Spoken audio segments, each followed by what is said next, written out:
7. Self-inquiry according to Ramana Maharshi. Self-inquiry, or investigating yourself, might be familiar to you. Here you internally ask the question, who am I? This question need not be answered verbally, but can lead you into a more profound seeing of your self-nature. You may penetrate the core of the I, find out what that I is made of, and let yourself fall into the bottomless bottom within. What then remains is this.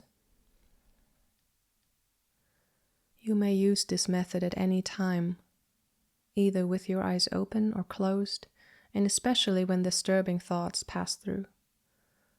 Then ask yourself, whom do these thoughts arise? Who is aware of these thoughts, and in what do these thoughts emerge? Do not expect a specific answer, but let yourself be taken into a deeper awareness of yourself by this open question. Another step is to trace the thinker or the I thought explicitly by asking who or what. Find out where the apparent thinker is precisely located in you. Be aware of the I thought, stalk it, and go to the very core of it. See what is at the center or the root of the I thought. Dwell or abide in that thoughtless space and realize what remains. One step further down is the two-step self-inquiry, which you can see through and transcend the I thought back to the heart on the right with these two powerful questions. First, who am I, or who is having this experience of thoughts, emotions, sensations, sensory impressions, etc.? Second, who is aware of the I thought? And then abide in this recognition. Once you're having this recognition, you let it go and simply abide in it. First, you may use these questions mentally. Then you move on to direct recognition. The who in these questions may be replaced by a what. Ramana Maharshi also said, of all the thoughts that arise in the mind, the I thought is the first thought.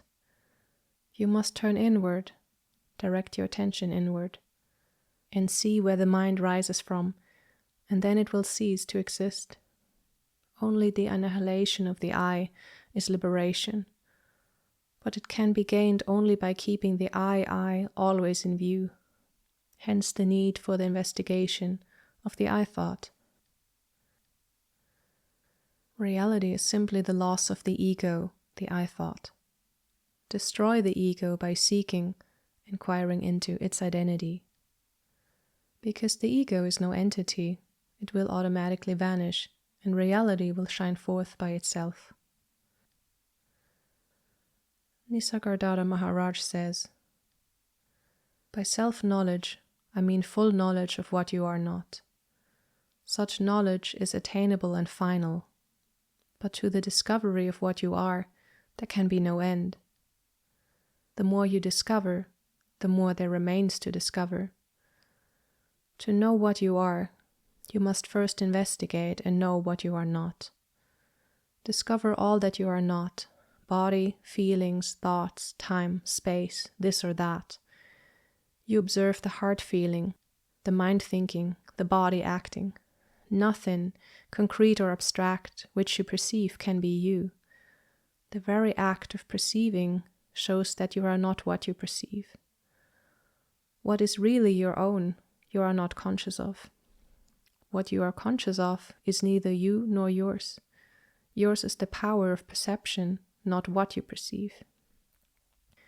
It is a mistake to take the conscious to be the whole of man. Man is the unconscious, the conscious and the superconscious, but you are not that man. Yours is the cinema screen, the light and the seeing power, but the picture is not you. I am like a cinema screen, clear and empty. The pictures pass over it and disappear, leaving it as clear and empty as before.